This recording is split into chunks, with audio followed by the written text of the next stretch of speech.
Sapo kemi përfunduar një mbledhje të Komitetit të Emergjencave për sharkun e Gjirokastrës. Kemi diskutuar të gjithë problematikën e cila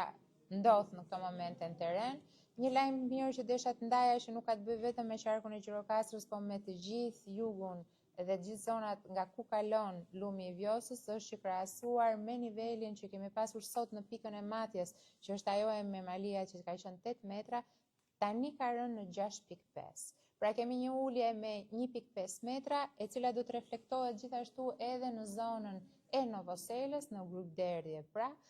zonë që kemi inspektuar sot gjatë ditës, ka qenë Ministri Mbrojtjes atje, Ministri Bujqësisë, kemi komunikuar me të gjithë popullatën e zonës edhe për evakuimin, por duke qenë se kemi këtë rënje me 1.5 metra të pikës së Matjes në Memaliaj, me të vërtet ky është një lajm i mirë që tregon përmirësimin e situatës. Këtu në Gjirokastër temperaturat janë ulur, ka filluar edhe një reshje bore e lehtë, megjithatë rrugët janë kryesisht të hapura, ka disa rrugë fshatrash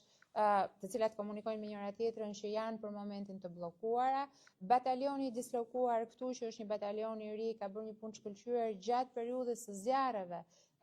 në verën e kaluar, por është duke bërë të njëjtën punë edhe gjatë kësaj situate me rreshtit e shtuara në të gjithë Shqipërinë, por sidomos edhe këtu në qarkun e Gjirokastrës.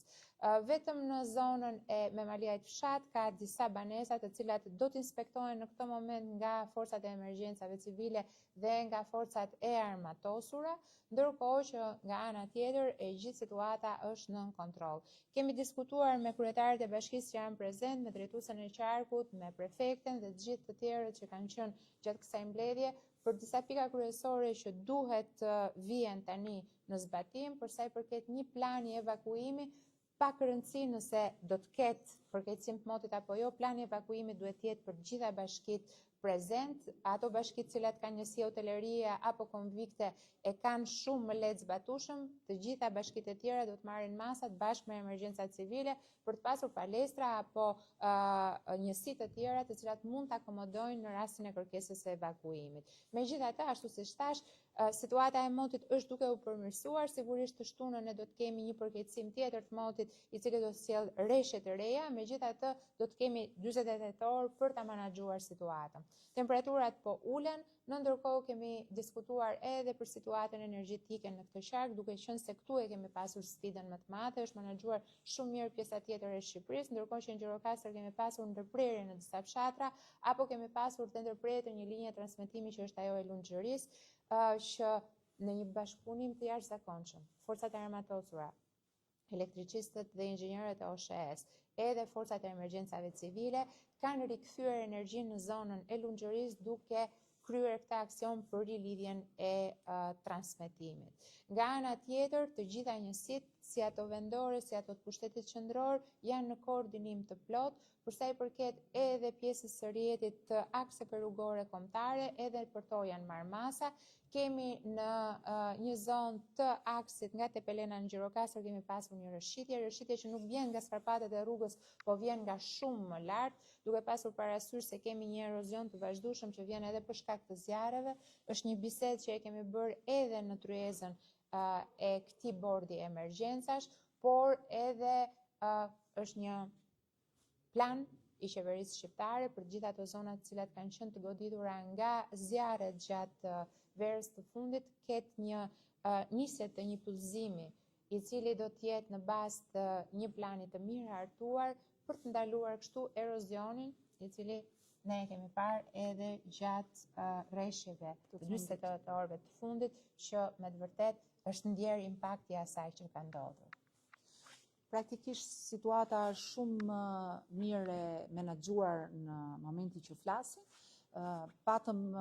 krizën më të madhe në qytetin e Gjirokastrës për shkak edhe të asaj që sapo tha zëvendës kryeministra lidhur me prurjet, sidomos tek Proi Ficës, që përgjithsisht nuk ka qenë problemi më i madh në vitet e kaluara, por prurjet qoftë të mbetjeve, qoftë të inerteve, qoftë të mbeturinave të hedhura në periudha të ndryshme nga po vetë ne, na kthehen, le të themi, në një problem që pushtuan rrugët e Gjirokastrës. Fal një kontrolli, menaxhimi dhe mobilizimi si të sektorit publik, të sektorit privat, të forcave të armatosura, është menaxhuar situata, jemi 24 orë në kontroll, duke u fokusuar në disa pika, jo tashmë në qytetin e Gjirokastrës, por në disa nga zonat, siç është në njësinë Odrije, ku kemi disa probleme, disa fshatra po në zonën e Lunxhërisë. Por nga ana tjetër, për sektorin e arsimit, dua të them që gjithë situata është në kontroll, ndërhyjmë vetëm në disa pika, siç kanë qenë në disa shkolla në zonën e Kulcyr Përmetit apo edhe këtu në Gjirokastër, ku ka pasur përkohësisht bllokim të rrugëve dhe vonesa të mësimit. Por në momentin që flasim, gjithë procesi është në kontroll, në mësuesit dhe nxënësit, mbasi kanë mbaruar ditën e sotme të mësimit, janë kthyer gjithë në shtëpi. Jemi në komunikim 24 orë me mësuesët, me prindrit, me qëllim që çdo orë mësimi të bëhet brenda standardeve të sigurisë. Në momentin e emergjencave, siguria është ajo që është kryefjala për çdo gjë tjetër. Dhe ndërkohë mbajmë kontakte edhe me disa biznese apo pak familje të cilat janë të dëmtuara ose që përditshmëria e cilëve është sënuar, me qëllim që sapo të qetësohet situata të bëjmë verifikimin e dëmeve të konstatuara. Besoj që po e menaxhojmë të gjithë në bashkëpunim, zinxhir, pushtet qendror, pushtet vendor dhe me forcat e armatosura që kanë qenë vërtet fantastik në gjithë këto ditë. Shumë faleminderit gjithëve. Unë do ta nënvizoj edhe një herë atë çka ministri tha, është shumë e rëndësishme që të kuptohet që me njëherë pas kalimit të kësaj situate, ne në bashkëpunim me pushtetin vendor, pasi do të jetë një nga detyrat që duhet ta performojë pushteti vendor, do të ketë një identifikim të dëmeve që ka ardhur për shkak të kësaj situate dhe padyshim kompensimi i tyre.